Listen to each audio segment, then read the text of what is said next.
Racist waitress places rat on black man's dish without knowing he was her boss. Hey there! Before we dive into this exciting story, don't forget to leave your like, subscribe to the channel and activate the bell so you don't miss any news. So, which city are you watching from? Leave it in the comments. We are curious to know. On a busy city avenue, Savory Bites stood out among the other restaurants. Its elegant exterior and constant line at the door were testament to its popularity. That Friday night, the air was thick with tension, although no one could predict what was about to happen. Melissa, a 28-year-old waitress with blonde hair and blue eyes, moved between tables with robotic efficiency. His smile, although professional, did not reach his eyes, especially when serving minority customers. Few knew, but behind that facade of friendliness, a heart full of prejudices was hidden. Across the city, in a luxurious apartment with panoramic views, Marcus Johnson, a 45-year-old black man, adjusted his tie in front of the mirror. As the new owner of Savory Bites, he was planning a surprise visit to the restaurant. His eyes reflected determination and a hint of anxiety. Marcus knew his unexpected appearance would make an impact, but he had no idea how impactful it would be. Back at the restaurant, Melissa whispered to Jake, the chef, in the back of the kitchen. "That guy at table 7, did you see? He doesn't fit in with the atmosphere here." Jake frowned, uncomfortable with the comment, but remained silent, afraid to confront his colleague. Meanwhile, at table 7, a black man in an impeccable suit was examining the menu. It was Marcus, incognito in his own establishment. His eyes roamed the room, observing every detail, every interaction, every forced or genuine smile of the employees. Melissa returned to the kitchen, her face contorted into an expression of disgust. That's when his eyes fell on a small cage in the corner. Inside, a rat used for pest control tests fidgeted nervously.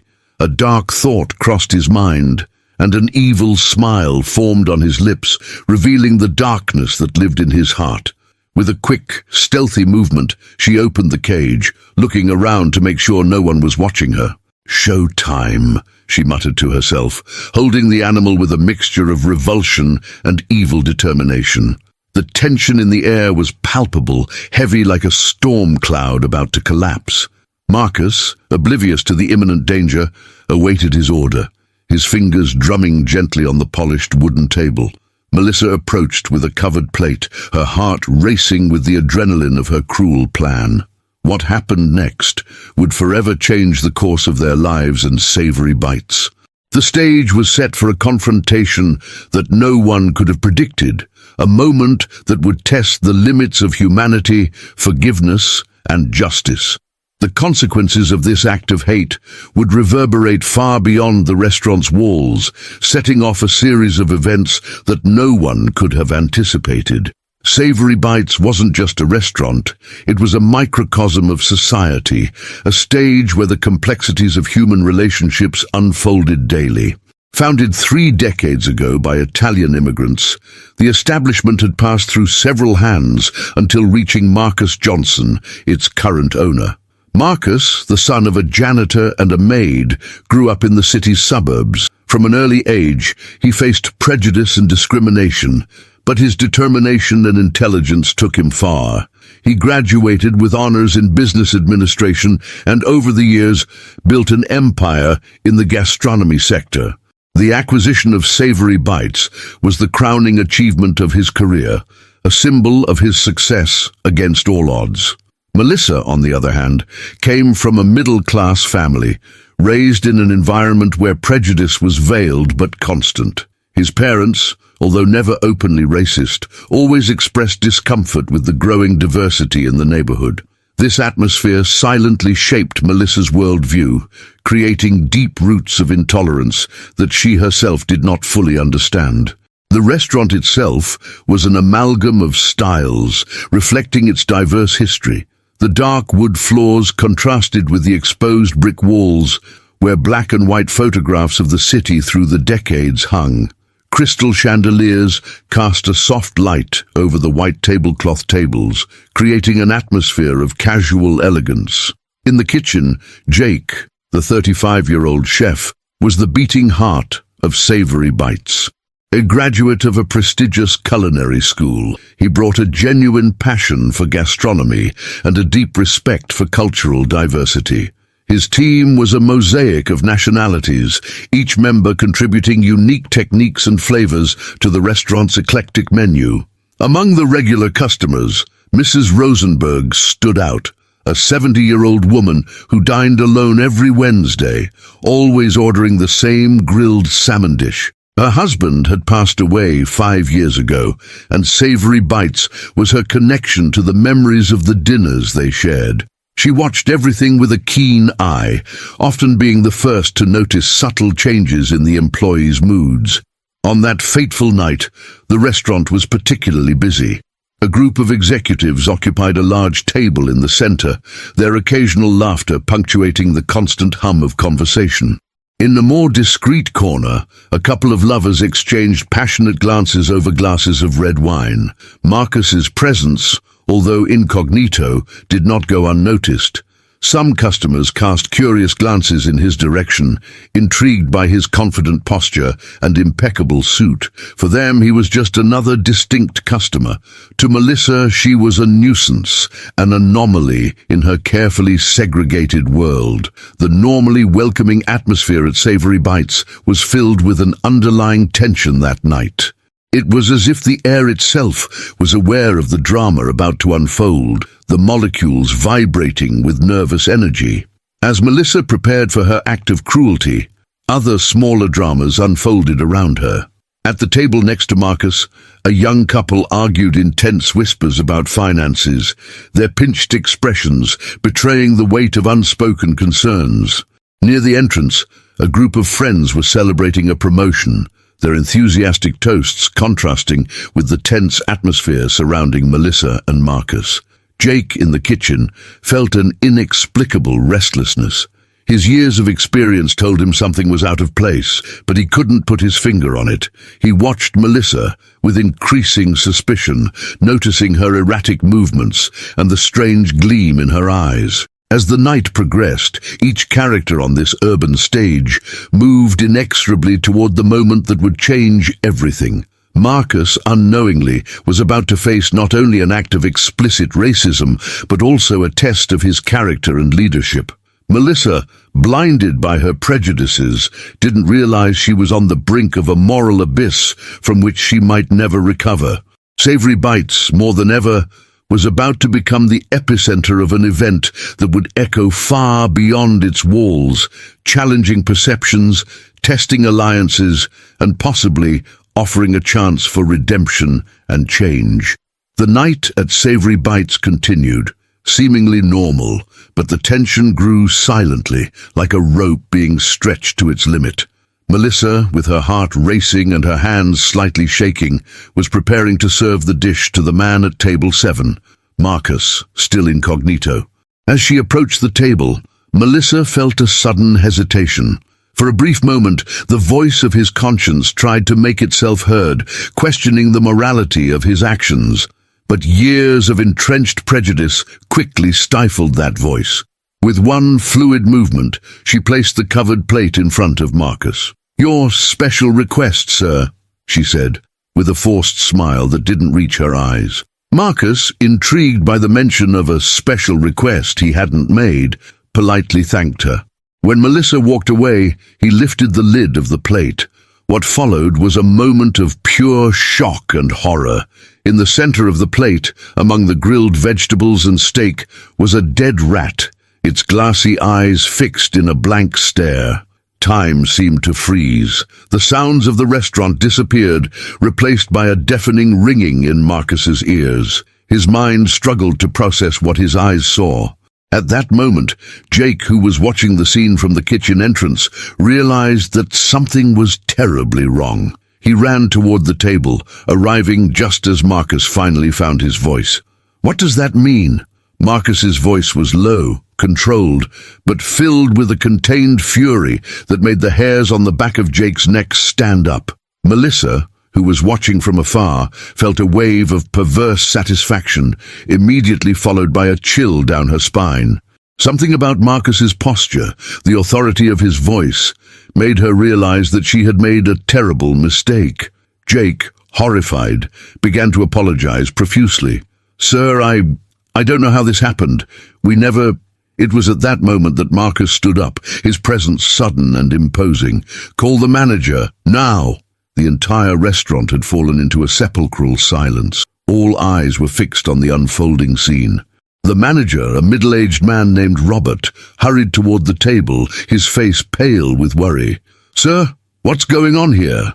Marcus, with a calm that contrasted with the palpable tension in the air, responded, "What's happening is I've just been served a rat on my plate, and I suspect it wasn't an accident."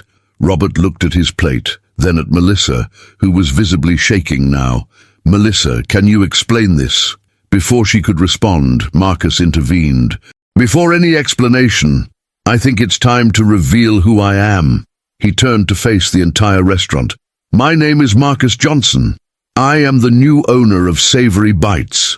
A collective murmur of shock ran through the room. Robert paled even more, if that was possible. Melissa felt her legs weaken, having to lean on a nearby chair to keep from falling. Marcus continued, his voice firm and clear. "What happened here tonight is unacceptable on every level. Not only is it a serious breach of health and safety regulations, but I also strongly suspect it is an act of racial discrimination."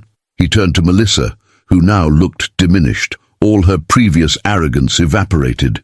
"Do you have anything to say in your defense?" Melissa opened her mouth, but no sound came out.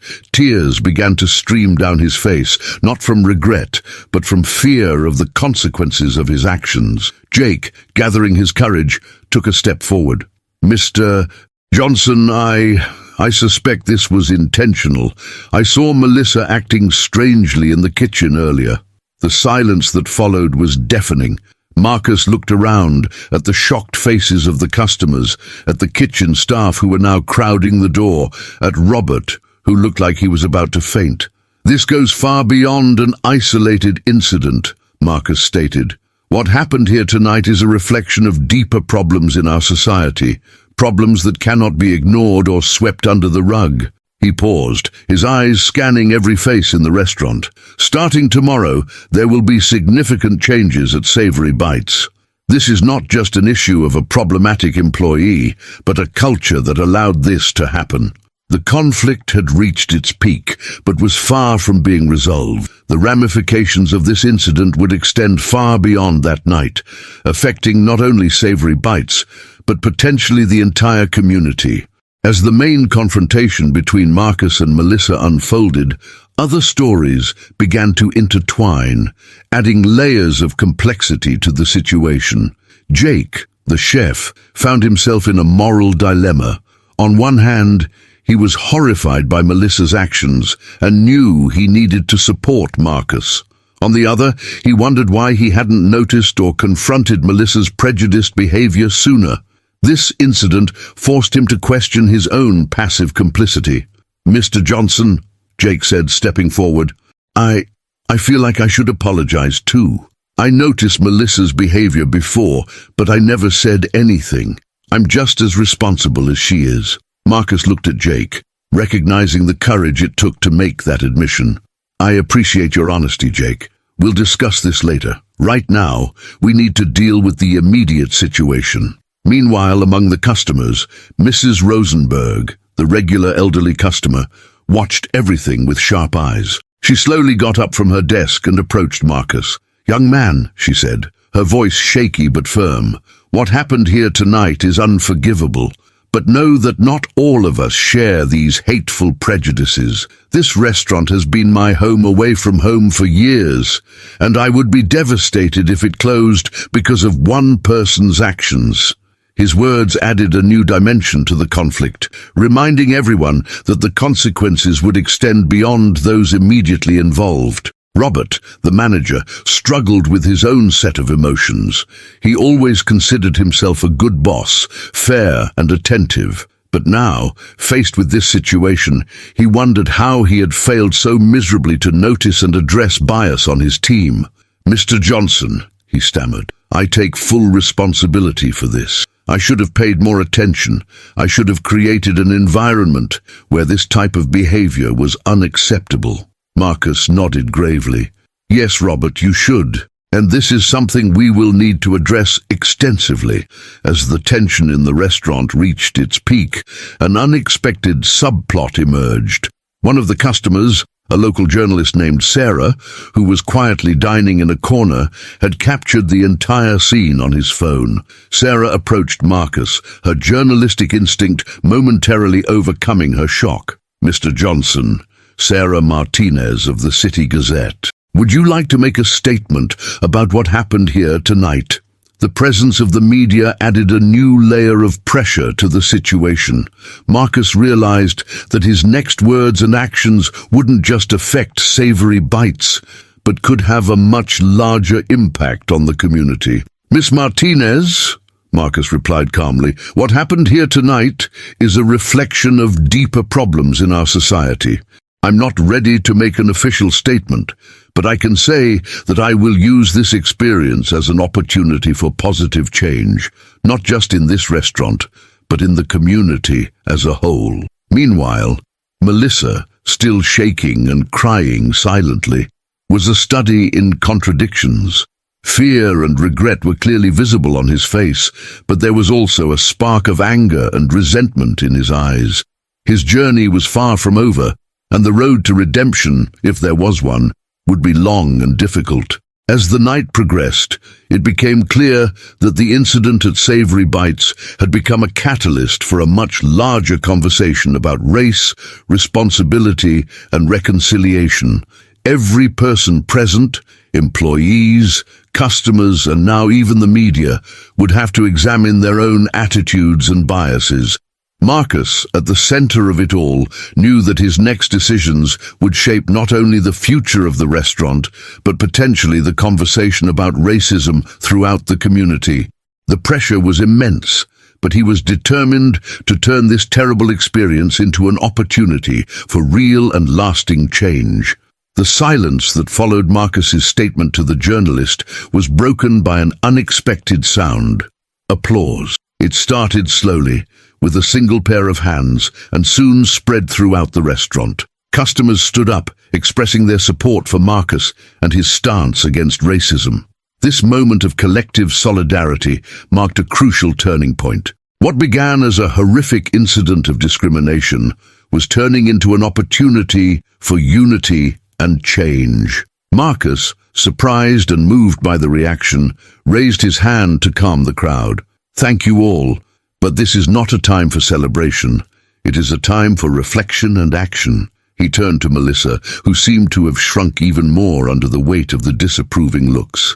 Melissa, your actions tonight were unforgivable. However, I believe that punishing you without fully understanding what led to this would be a mistake. The waitress looked up, confused and fearful. Marcus continued, I want to understand why you did it, not to justify it, but to address the root of the problem. I'm willing to hear your story, if you're willing to be honest. This surprising approach caused a murmur of discussion among those present. Some applauded Marcus's compassion, while others expressed skepticism. Melissa, visibly shaking, began to speak. I don't know where to start. I grew up hearing certain types of comments at home. I never thought much about it. It was just normal. His voice broke. But that's no excuse. I knew it was wrong, but I did it anyway. I'm really, really sorry. Marcus listened intently, his face a mask of calm. Thank you for your honesty, Melissa. What you did was terrible, but your willingness to acknowledge it is a first step. However, words are not enough. Actions are necessary. He then addressed everyone in the restaurant. What happened here tonight is a symptom of a larger problem. We can't change the past, but we can shape the future. Starting tomorrow, Savory Bites won't just be a restaurant, but a center for change and education. Marcus paused, his eyes scanning the room. We will implement mandatory diversity and inclusion training programs for all employees. Additionally, we will begin a series of community dinners where people from different backgrounds can come together, share meals, and most importantly, share stories. Journalist Sarah, who had been quietly taking notes, spoke up. "Mr. Johnson, this sounds like an extraordinary response to such a negative incident. How did you come to this decision so quickly?" Marcus smiled slightly. "Ms. Martinez, I have spent my entire life facing prejudice and discrimination. I have learned that anger and punishment rarely lead to real change. Education, empathy, and opportunities for true connection, these are the keys to lasting change." He turned to Jake and Robert. "You both demonstrated courage by admitting your failures. I want you to lead these new programs. Your experiences and learnings will be valuable." Jake and Robert nodded, a mixture of relief and determination on their faces. Marcus then addressed Mrs. Rosenberg. "And as for you, ma'am, your loyalty and support are exactly the kind of community spirit we want to nurture. I'd like to invite you to be our guest of honor at our first community dinner." The lady smiled, tears shining in her eyes. "It would be an honor, young man." Finally, Marcus turned to Melissa. "As for you, Melissa, you have a choice to make. You can walk out that door and never come back, or you can stay and be part of this change. It won't be easy. You will have to face the consequences of your actions and work hard to rebuild trust. It's your decision." Melissa, still shaking but with a spark of something new in her eyes, maybe hope, maybe determination, took a deep breath. "I want to stay. I want to learn. I want to change." Marcus nodded gravely. "Then start now. Apologize not to me, but to every person in this restaurant that you have harmed with your actions and attitudes." As Melissa began the difficult task of apologizing to every customer and employee, Marcus turned to journalist Sarah. "Ms. Martinez, I am now ready to make an official statement. What happened here tonight was terrible, but it is also a turning point. From now on, Savory Bites will be more than a place to dine. It will be a place for change, growth, and community unity." As the news spread and people began discussing the night's events, it became clear that this incident had become a catalyst for something much bigger. Savory Bites was about to become the epicenter of a transformation that could impact the entire community. In the days following the incident at Savory Bites, the repercussions spread like ripples on a lake. The story, published by Sarah Martinez in Diario da Cidade, quickly went viral, generating heated discussions on social media and in the local community. The reactions were diverse and intense. Many praised Marcus's approach, seeing it as an example of compassionate and progressive leadership. One online comment said, "Finally, someone who understands that punishment is not the only answer. Education and understanding are the path to real change." Others, however, criticized Marcus for being too lenient. "She should have been fired immediately," argued one local critic. "By keeping it, what message are we sending about tolerance of racism?" Savory Bites found itself at the center of a much larger debate about race, forgiveness, and corporate responsibility. Civil rights groups contacted Marcus, offering support and resources for his proposed training programs. At the same time, some customers threatened to boycott the restaurant, arguing that the decision to keep Melissa employed was unacceptable. Melissa, in turn, faced her own consequences. Although she kept her job, she was temporarily removed from customer service duties and assigned to work behind the scenes, helping to organize the new training programs. On social media, she faced a barrage of negative comments and threats, forcing her to deactivate her accounts. Jake and Robert dove headfirst into the task of reshaping the restaurant's culture. They spent hours researching the best diversity and inclusion training programs, consulting with experts, and planning how to implement these changes in a meaningful and lasting way. Ms. Rosenberg, true to her word, has become a vocal supporter of Savory Bites. She shared her story with friends and family, emphasizing how the restaurant was striving to be an agent of positive change in the community. A week after the incident, Savory Bites held its first community dinner. The event, which brought together people from diverse ethnic and social backgrounds, was a resounding success. Participants shared not only meals, but also personal stories of prejudice and overcoming. During dinner, Marcus gave an emotional speech. What happened here last week was painful, but it was also an awakening. We are turning this pain into purpose, this hate into hope. This is just the beginning of our journey. Marcus' words were met with enthusiastic applause. Among those in attendance was Sarah Martinez, who published a follow-up story titled From Prejudice to Progress, How One Restaurant is Changing the Conversation on Race. However, not everything was rosy. Some employees expressed discomfort with Melissa's continued presence, fearing that her stay could be interpreted as downplaying the severity of her actions.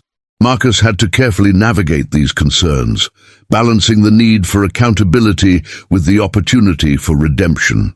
The restaurant's sales initially fell, with some regular customers choosing to dine elsewhere.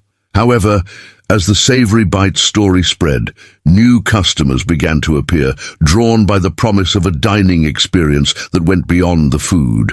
A month after the incident, Marcus received an invitation to speak at a local conference on diversity in business.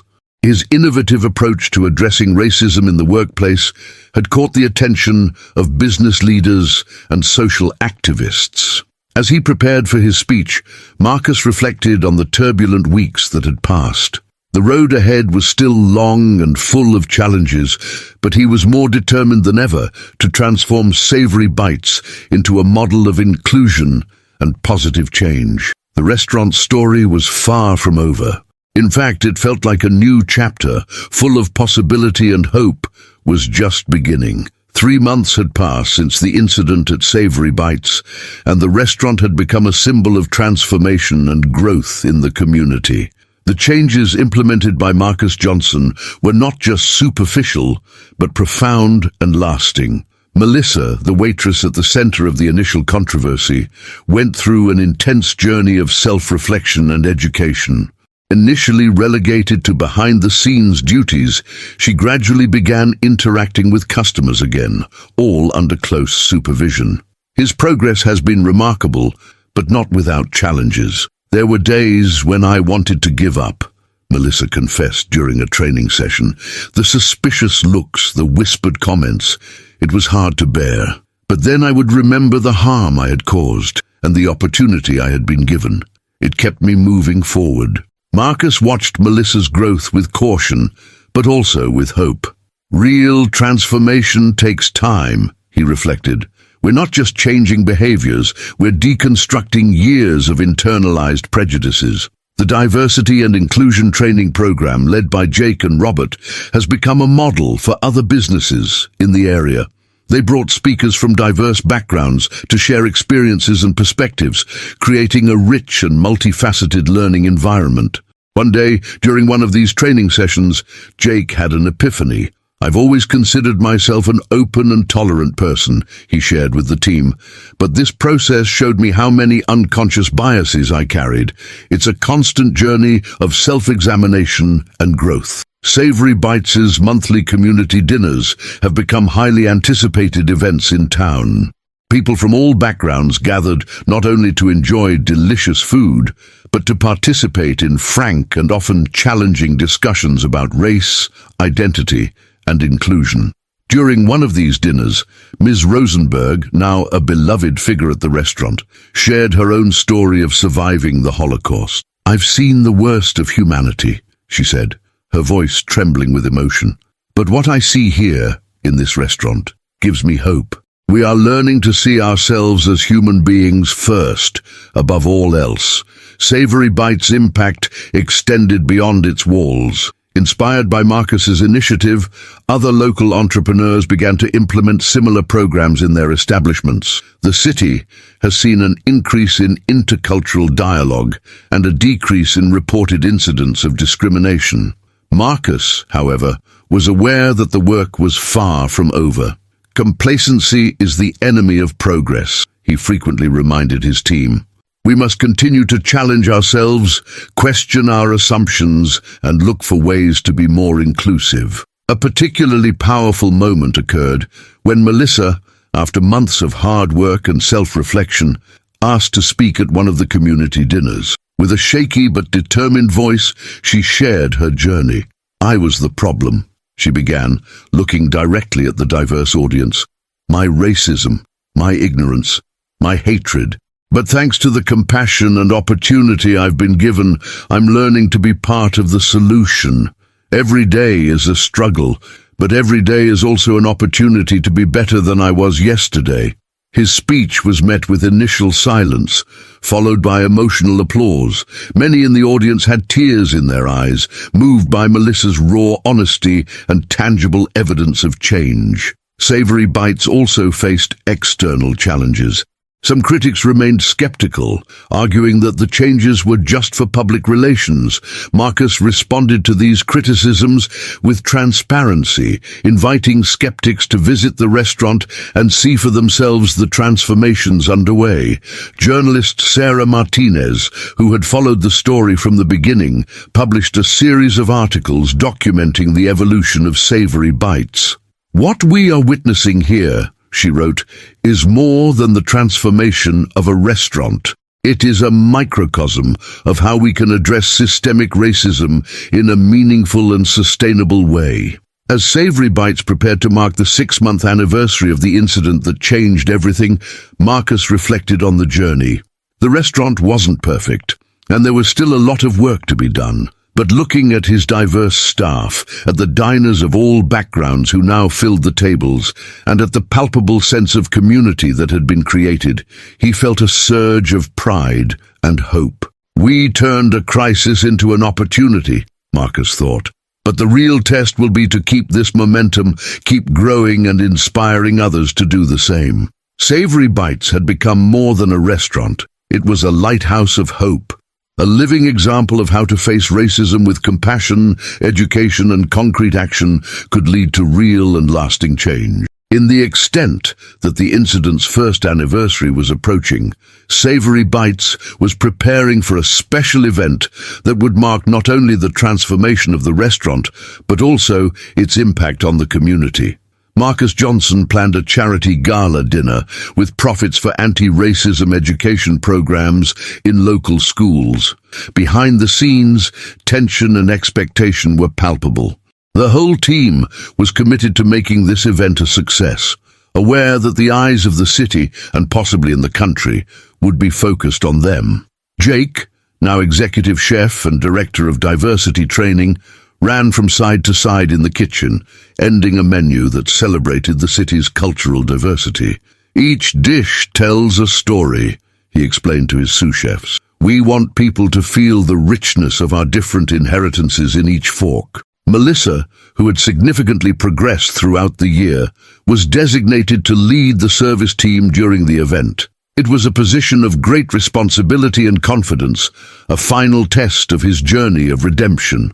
"I'm nervous," she confessed to Robert, now general manager, "but also determined to prove that the confidence put in me wasn't in vain." Robert nodded comprehensively. "You grew a lot, Melissa. This is the time to show everyone how much you have changed." Meanwhile, Marcus faced his own challenges. The news of the gala dinner had attracted national attention, and he received a last-minute invitation to appear in a morning interview program to discuss the transformation of Savory Bites. "It's an amazing opportunity," Sarah Martinez, the journalist who had accompanied the whole journey, advised Marcus. "But it's also risky. There will be people waiting for you to stumble, ready to accuse all this of just a show."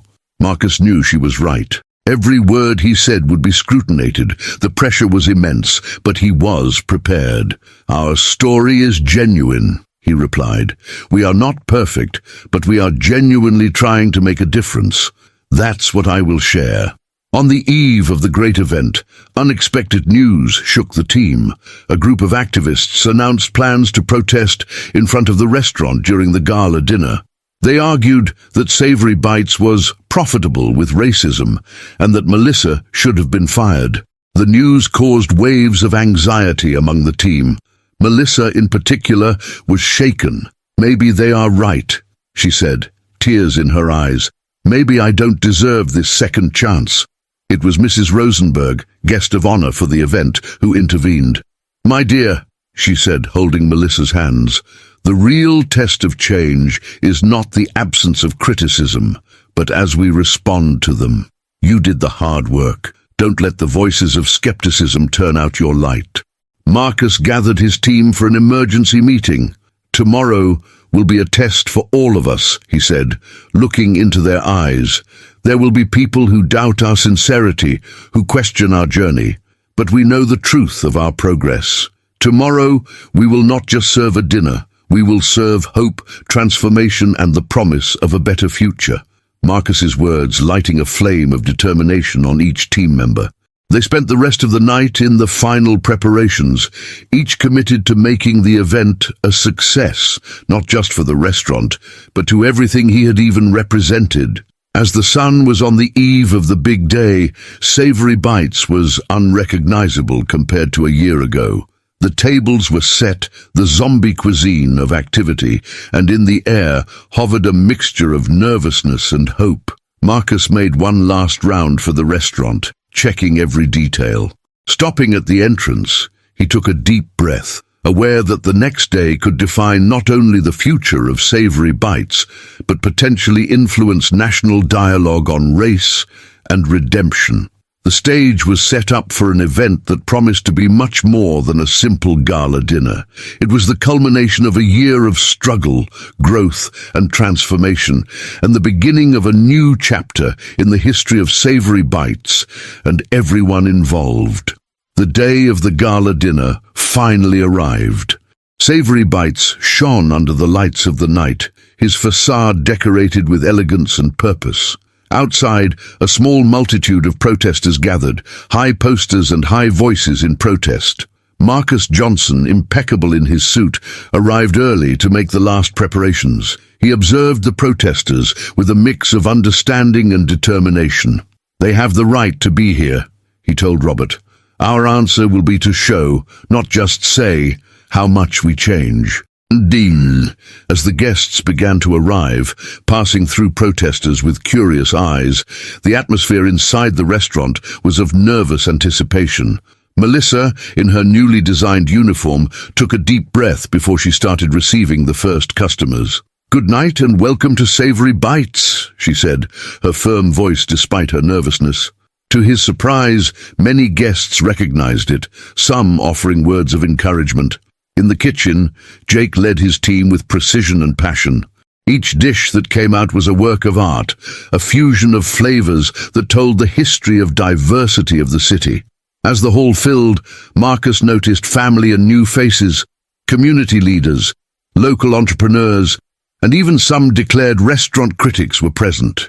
Mrs. Rosenberg, radiant in her gala dress, was the center of attention on her table. When everyone was sitting, Marcus took the small stage mounted for the occasion. The silence fell over the hall. Good night, everyone, he started. A year ago, this restaurant was the scene of an act of racism that has embarrassed us and shocked us.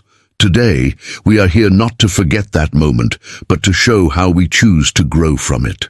While Marcus spoke, sharing the journey of Savory Bites throughout the year, Melissa served the tables with grace and professionalism. Each interaction was an opportunity to demonstrate its transformation. Suddenly, a noise at the entrance caught everyone's attention. One of the protesters had managed to enter, shouting accusations. "This is all a scam," he shouted. "You are profiting from racism." The hall was silent, all eyes turned to Marcus, waiting for its reaction. It was at this moment that Melissa stepped forward, surprising everyone. "Can I talk?" she asked Marcus, who nodded, intrigued. Melissa turned to the protester and the full room. "I am the person who committed that terrible act a year ago," she said, her voice shaking slightly. "I understand your anger. I deserved it. But what I learned here, what we all learned, is that change is possible when we are given the chance and the tools to grow." The protester, caught by surprise, was silent. Melissa continued, This restaurant is not profitable with racism. He is investing in his eradication. Every penny of this event goes to anti-racism education. I am living proof that people can change if we give them a chance." A spontaneous applause burst into the hall. The visibly shaken protester was kindly escorted out, but not before Marcus invited him to return the other day to see their work closely. The dinner continued, now with a renewed energy. Conversations at the tables were animated, many discussing what they had just witnessed. Near the end of the night, Sarah Martinez, the journalist who had accompanied the entire Savory Bites journey, asked to make an announcement. "Ladies and gentlemen," she said, "I am pleased to inform that the history of Savory Bites will be adapted to a national documentary.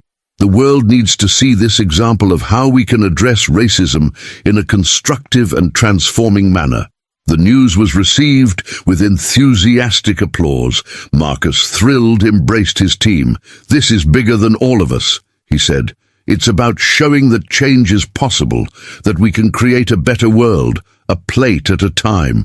When the last guest departed, the Savory Bites team met in the now empty hall. Exhausted but exultant, they enjoyed the moment of triumph. Marcus looked at each one, Jake, Robert, Melissa, Mrs. Rosenberg, and all the others who had been part of this amazing journey. "A year ago we faced our worst crisis," he said. "Today we celebrate our greatest victory, but our work is far from over. This is just the beginning." While they toasted the future, Savory Bites shone at night, not just like a restaurant, but as a headlight of hope and change, illuminating the way to a more inclusive and compassionate future.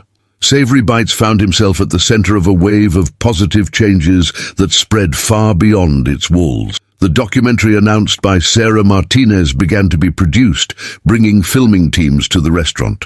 The cameras captured not only the daily functioning of the establishment, but also the personal stories of transformation of each team member.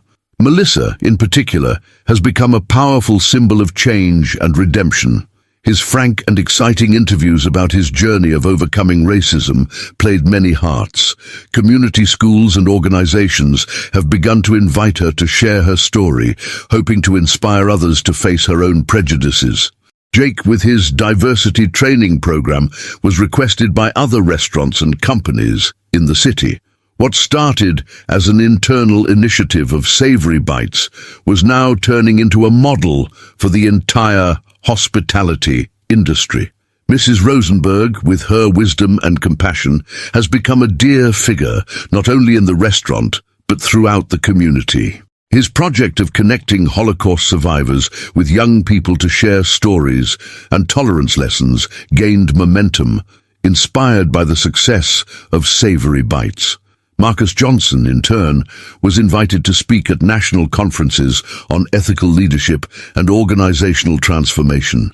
His innovative approach to dealing with workplace racism was redefining management practices across the country.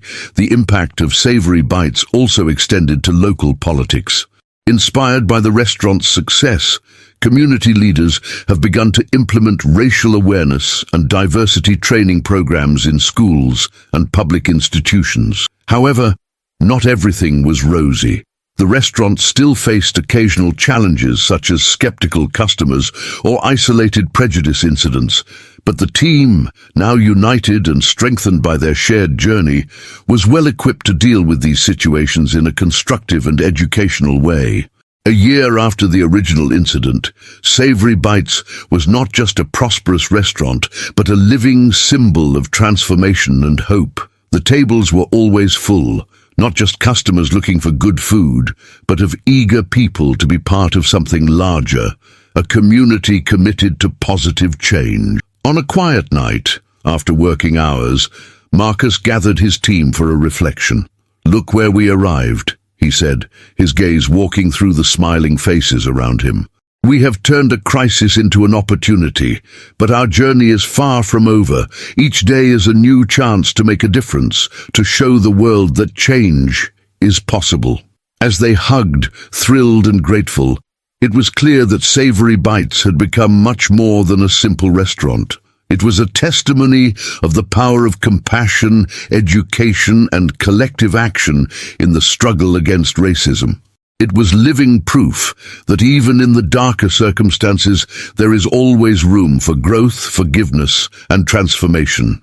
Years after the incident that changed everything, Savory Bites continued to prosper. Melissa was now training manager, leading awareness workshops across the country. Jake had opened a cooking school focused on gastronomic diversity. Marcus, nationally recognized as a leader on racial equality in business, considered to run for a public office. The restaurant itself had become a meeting place for intercultural dialogues and diversity celebrations. The history of Savory Bites was taught in business schools as a case of crisis management and social responsibility study. Specker, you have just witnessed an extraordinary journey of transformation and hope. Savory Bites' story shows us that change is possible, that we can overcome our prejudices and create a more inclusive world. Now I ask you, what will you do to combat racism in your community? How can you be a positive change agent? If this story has touched your heart, share it. Start difficult but necessary conversations. Be the catalyst of change in your own circle. And don't forget, if you watched this far, comment "I watched so on" and click the final screen video to continue this important conversation. Together we can make a difference.